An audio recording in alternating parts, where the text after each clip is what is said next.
दोस्तों नमस्कार। मेरे इस स्पिरिचुअल ज्ञान चैनल में आप सभी का स्वागत है। दोस्तों, आज हम बात करेंगे समुद्र मंथन के बारे में कि समुद्र मंथन क्यों हुआ और उसमें से कौन कौन से रत्न निकले थे और उनका बंटवारा कैसे हुआ। तो बिना समय गंवाए जानते हैं। समुद्र मंथन पुराणों में वर्णित एक प्रसिद्ध पौराणिक कथा है जिसमें देवताओं और दानवों ने मिलकर समुद्र मंथन किया था। एक बार की बात है, शिवजी के दर्शनों के लिए दुर्वासा ऋषि अपने शिष्यों के साथ कैलाश जा रहे थे। मार्ग में उन्हें देवराज इंद्र मिले।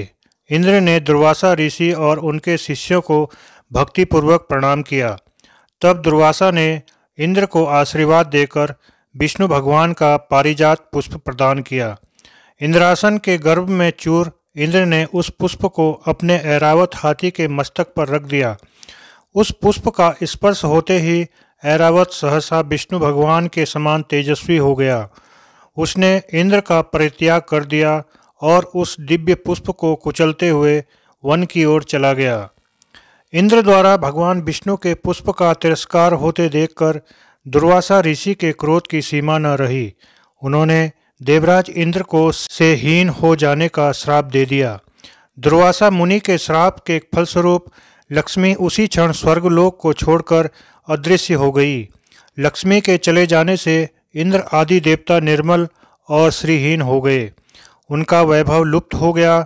इंद्र को बलहीन जानकर दैत्यों ने स्वर्ग पर आक्रमण कर दिया और देवगण को पराजित करके स्वर्ग के राज्य पर अपनी परचम फहरा दिया। तब इंद्र देवगुरु बृहस्पति और अन्य देवताओं के साथ ब्रह्मा जी की सभा में उपस्थित हुए। तब ब्रह्मा जी बोले, देवेंद्र, भगवान विष्णु के भोग रूपी पुष्प का अपमान करने के कारण रुष्ट होकर भगवती लक्ष्मी तुम्हारे पास से चली गई है।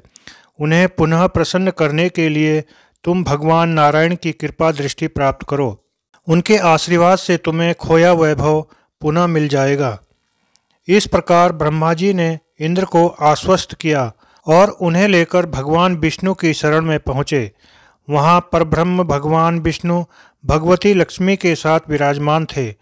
देवगण भगवान विष्णु की स्तुति करते हुए बोले, भगवान, आपके श्री चरणों में हमारा बारंबार प्रणाम। भगवान, हम सब जिस उद्देश्य से आपकी शरण में आए हैं, कृपा करके आप उसे पूरा कीजिए। दुर्वासा ऋषि के श्राप के कारण माता लक्ष्मी हमसे रूठ गई हैं और दैत्यों ने हमें पराजित कर स्वर्ग पर अधिकार कर लिया है। अब हम आपकी शरण में हैं, हमारी रक्षा कीजिए। भगवान विष्णु त्रिकालदर्शी हैं। पल भर में ही देवताओं के मन की बात जान गए। तब वे देवगण से बोले, देवगण, मेरी बात ध्यानपूर्वक सुने, क्योंकि केवल यही तुम्हारे कल्याण का उपाय है।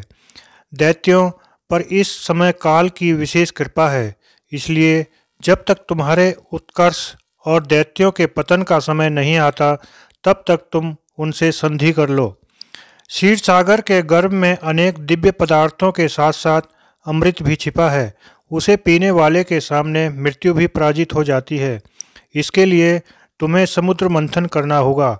यह कार्य अत्यंत दुष्कर है, अतः इस कार्य में दैत्यों से सहायता लो। कूटनीति भी यही कहती है कि आवश्यकता पड़ने पर शत्रुओं को भी मित्र बना लेना चाहिए। तत्पश्चात अमृत पीकर अमर हो जाओ, तब दुष्ट दैत्य भी तुम्हारा अहित नहीं कर सकेंगे। देवगण, वे जो शर्त रखें उसे स्वीकार कर लें। यह बात याद रखें कि शांति से सभी कार्य संपन्न हो जाते हैं। क्रोध करने से कुछ नहीं होता। भगवान विष्णु के परामर्श के अनुसार इंद्रादि देवगण दैत्यराज बलि के पास संधि का प्रस्ताव लेकर गए और उन्हें अमृत के बारे में बताकर समुद्र मंथन के लिए तैयार किया। इसी समय मेघ के समान गंभीर स्वर में आकाशवाणी हुई, देवताओं और दैत्यों, तुम क्षीर समुद्र का मंथन करो। इस कार्य में तुम्हारे बल की वृद्धि होगी, इसमें तनिक भी संदेह नहीं है। मंद्रांचल को मथानी और वासुकी नाग को रस्सी बनाओ। फिर देवता और दैत्य मिलकर मंथन आरंभ करो। यह आकाशवाणी सुनकर सहस्त्रों दैत्य और देवता समुद्र मंथन के लिए उद्यत हो स्वर्ण के समृद्ध कांतिमान मंद्रांचल के समीप गए। वह पर्वत सीधा गोलाकार, बहुत मोटा और अत्यंत प्रकाशमान था। अनेक प्रकार के रत्न उसकी शोभा बढ़ा रहे थे। चंदन परिजात, नाग, केसर, जायफल और चंपा आदि भांति भांति के वृक्षों से वह हरा भरा दिखाई देता था। उस महान पर्वत को देखकर संपूर्ण देवताओं ने हाथ जोड़कर कहा, दूसरों का उपकार करने वाले महाशैल मंत्रांचल, हम सब देवता तुमसे कुछ निवेदन करने के लिए यहाँ आए हैं, उसे तुम सुनो। उनके यों कहने पर मंत्रांचल ने देहधारी पुरुष के रूप में प्रकट होकर कहा, देवगण, आप सब लोग मेरे पास किस कार्य से आए हैं उसे बतलाइए। इंद्र ने मधुर वाणी में कहा, मंत्रांचल, तुम हमारे साथ रहकर एक कार्य में सहायक बनो। हम समुद्र को मतकर उससे अमृत निकालना चाहते हैं। इस कार्य के लिए तुम मथानी बन जाओ। मंत्रांचल ने बहुत अच्छा कहकर उनकी आज्ञा स्वीकार की और देव कार्य की सिद्धि के लिए देवताओं, दैत्यों तथा विशेषतः इंद्र से कहा, पुण्यात्मा देवराज, आपने अपने वज्र से मेरे दोनों पंख काट डाले हैं, फिर आप लोगों के कार्य की सिद्धि के लिए वहाँ तक मैं चल कैसे सकता हूँ। तब संपूर्ण देवताओं और दैत्यों ने उस अनुपम पर्वत को क्षीर समुद्र तक ले जाने की इच्छा से उखाड़ लिया, परंतु वे उसे धारण करने में असमर्थ न हो सके। वह महान पर्वत उसी समय देवताओं और दैत्यों के ऊपर गिर पड़ा। कई कुचले गए, कई मर गए, कई मूर्छित हो गए, कई एक दूसरे को कोसने और चिल्लाने लगे तथा कुछ लोगों ने बड़े क्लेश का अनुभव किया। इस प्रकार उनका उद्यम और उत्साह भंग हो गया।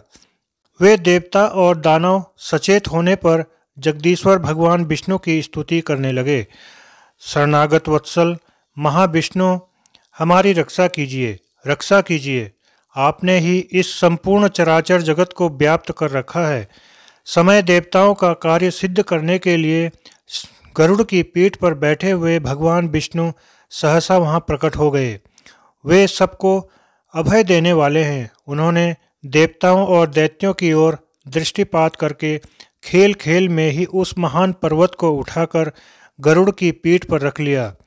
फिर वे देवताओं और दैत्यों को क्षीर समुद्र के उत्तर तट पर ले गए और पर्वत श्रेष्ठ मदरांचल को समुद्र में डालकर तुरंत वहां से चल दिए। तदंतर सब देवता दैत्यों को साथ लेकर वासुकी नाग के समीप गए और उनसे भी अपनी प्रार्थना स्वीकार कराई। इस प्रकार मदरांचल को मथानी और वासुकी नाग को रस्सी बनाकर देवताओं और दैत्यों ने क्षीर समुद्र का मंथन आरंभ किया। इतने में ही वह पर्वत समुद्र में डूबकर रसातल को जा पहुंचा। तब लक्ष्मीपति भगवान विष्णु ने कच्छप रूप धारण करके तत्काल ही मंत्रांचल को ऊपर उठा लिया। उस समय यह एक अद्भुत घटना हुई। फिर जब देवता के दैत्यों ने मथानी को घुमाना आरंभ किया, तब वह पर्वत बिना गुरु के ज्ञान की भांति कोई सुदृढ़ आधार न होने के कारण इधर उधर डोलने लगा। यह देख परमात्मा भगवान विष्णु स्वयं ही मदरांचल के आधार बन गए और उन्होंने अपनी चारों भुजाओं से मथानी बने हुए उस पर्वत को भली भांति पकड़कर उसे सुखपूर्वक घुमाने योग्य बना दिया। तब अत्यंत बलवान देवता और दैत्य एकीभूत हो अधिक जोर लगाकर क्षीर समुद्र का मंथन करने लगे। कच्छप रूपधारी भगवान की पीठ जन्म से ही कठोर थी और उस पर घूमने वाला पर्वत श्रेष्ठ मदरांचल भी वज्रसार की भांति दृढ़ था। उन दोनों की रगड़ से समुद्र में बड़वानल प्रकट हो गया, साथ ही हलाहल विष उत्पन्न हुआ। उस विष को सबसे पहले नारद जी ने देखा। तब अमित तेजस्वी देवर्षि ने देवताओं को पुकार कर कहा, अदिति कुमारों, अब तुम समुद्र का मंथन न करो। इस समय संपूर्ण उपद्रवों का नाश करने वाले भगवान शिव की प्रार्थना करो। वे परात्पर हैं, परमानंद स्वरूप हैं तथा योगी पुरुष भी उन्हीं का ध्यान करते हैं। देवता अपने स्वार्थ साधन में संलग्न हो समुद्र मंथन कर रहे थे। वे अपनी ही अभिलाषा में तन्मय होने के कारण नारद जी की बात नहीं सुन सके। केवल उद्यम का भरोसा करके वे क्षीर सागर के मंथन में संलग्न थे। अधिक मंथन से जो हलाहल विष प्रकट हुआ वह तीनों लोकों में भस्म कर देने वाला था। वह प्रौढ़ विष देवताओं का प्राण लेने के लिए उनके समीप आ पहुंचा और ऊपर नीचे तथा संपूर्ण दिशाओं में फैल गया। समस्त प्राणियों को अपना ग्रास बनाने के लिए प्रकट हुए उस कालकूट विष को देखकर वे सब देवता और दैत्य हाथ में पकड़े हुए नागराज वासुकी को मद्रांचल पर्वत सहित वहीं छोड़ भाग खड़े हुए। उस समय उस लोक संहारकारी कालकूट विष को भगवान शिव ने स्वयं अपना ग्रास बना लिया। उन्होंने उस विष को निर्मल कर दिया। इस प्रकार भगवान शंकर की बड़ी भारी कृपा होने से देवता, असुर, मनुष्य तथा संपूर्ण त्रिलोकी की उस समय कालकूट विष से रक्षा हुई। तदंतर भगवान विष्णु के समीप मद्रांचल को मथानी और वासुकी नाग को रस्सी बनाकर देवताओं ने पुनः समुद्र मंथन प्रारंभ किया। तब समुद्र मंथन से देव कार्य की सिद्धि के लिए अमृतमयी कलाओं से परिपूर्ण चंद्रदेव प्रकट हुए। समुद्र देवता, असुर और दानवों ने भगवान चंद्रमा को प्रणाम किया और गंगाचार्य जी से अपने अपने चंद्रबल की यथार्थ रूप से जिज्ञासा की। उस समय गंगाचार्य जी ने देवताओं से कहा, इस समय तुम सब लोगों का बल ठीक है। तुम्हारे सभी उत्तम ग्रह केंद्र स्थान में, लग्न में, चतुर्थ स्थान में, सप्तम स्थान में और दसम स्थान में हैं। चंद्रमा से गुरु का योग हुआ है। बुध, सूर्य, शुक्र, शनि और मंगल भी चंद्रमा से संयुक्त हुए हैं। इसलिए तुम्हारे कार्य की सिद्धि के निमित्त इस समय चंद्रबल बहुत उत्तम है। यह गौमंत नामक मुहूर्त है जो विजय प्रदान करने वाला है। महात्मा गर्ग जी के इस प्रकार आश्वासन देने पर महाबली देवता गर्जना करते हुए बड़े वेग से समुद्र मंथन करने लगे। मथे जाते हुए समुद्र के चारों ओर बड़े जोर की आवाज उठ रही थी। इस बार के मंथन से देव कार्यों की सिद्धि के लिए साक्षात सुरभि कामधेनु प्रकट हुई। उन्हें काले, श्वेत, पीले, हरे तथा लाल रंग की सैकड़ों गौएं घेरे हुए थी। उस समय ऋषियों ने बड़े हर्ष से भरकर देवताओं और दैत्यों से कामधेनु के लिए याचना की और कहा, आप सब लोग मिलकर भिन्न भिन्न गोत्र वाले ब्राह्मणों को कामधेनु सहित इन संपूर्ण गौओं का दान अवश्य करें। ऋषियों के याचना करने पर देवताओं और दैत्यों ने भगवान शंकर की प्रसन्नता के लिए वे सब गौएं दान कर दी तथा यज्ञ कर्मों में भली भांति मन को लगाने वाले उन परम मंगलमय महात्मा ऋषियों ने उन गौओं का दान स्वीकार किया। तत्पश्चात सब लोग बड़े जोश में आकर क्षीर सागर को मथने लगे। तब समुद्र से कल्प वृक्ष, पारिजात, आम का वृक्ष और संतान, ये चार दिव्य वृक्ष प्रकट हुए। उन सबको एकत्र रखकर देवताओं ने पुनः बड़े वेग से समुद्र मंथन प्रारंभ किया। इस बार के मंथन से रत्नों में सबसे उत्तम रत्न कौस्तुभ प्रकट हुआ, जो सूर्यमंडल के समान परम कांतिमान था। वह अपने प्रकाश से तीनों लोकों को प्रकाशित कर रहा था। देवताओं ने चिंतामणि को आगे रखकर कौस्तुभ का दर्शन किया और उसे भगवान विष्णु की सेवा में भेंट कर दिया।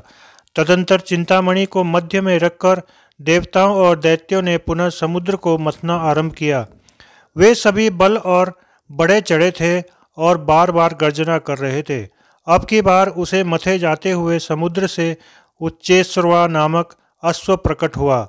वह समस्त अश्व जाति में एक अद्भुत रत्न था। उसके बाद गज जाति में रत्नभूत ऐरावत प्रकट हुआ। उसके साथ श्वेत वर्ण के 64 हाथी और थे। ऐरावत के 4 दांत बाहर निकले हुए थे और मस्तिष्क से मद की धारा बह रही थी। इन सबको भी मध्य में स्थापित करके वे सब पुनः समुद्र मथने लगे। उस समय उस समुद्र से मदिरा, भांग, काकड़ा सिंगी, लहसुन, गाजर, अत्यधिक उन्माद कारक धतूर तथा पुष्कर आदि बहुत सी वस्तुएं प्रकट हुई। इन सबको भी समुद्र के किनारे एक स्थान पर रख दिया गया। तत्पश्चात वे श्रेष्ठ देवता और दानव पुनः पहले की भांति समुद्र मंथन करने लगे। अब की बार समुद्र से संपूर्ण भुवनों की एकमात्र अधीश्वरी दिव्य रूपा देवी लक्ष्मी प्रकट हुई। इन्हीं को दूसरे लोग मूल विद्या कहकर पुकारते हैं। कुछ सामर्थ्यशाली महात्मा इन्हीं को वाणी और ब्रह्म विद्या भी कहते हैं। कोई कोई इन्हीं को रिद्धि सिद्धि, आज्ञा और आशा नाम देते हैं। कोई योगी पुरुष इन्हीं को वैष्णवी कहते हैं। सदा उद्यम में लगे रहने वाले माया के अनुयायी इन्हीं को माया के रूप में जानते हैं। जो अनेक प्रकार के सिद्धांतों को जानने वाले तथा ज्ञान शक्ति से संपन्न हैं, वह इन्हीं को भगवान की योग माया कहते हैं। देवताओं ने देखा, देवी महालक्ष्मी का रूप परम सुंदर है। उनके मनोहर मुख पर स्वाभाविक प्रसन्नता विराजमान है। हार और नुपुरों से उनके श्रीअंगों की बड़ी शोभा हो रही है। मस्तिष्क पर छत्र तना हुआ है। दोनों ओर से चंवर ढूल रहे हैं।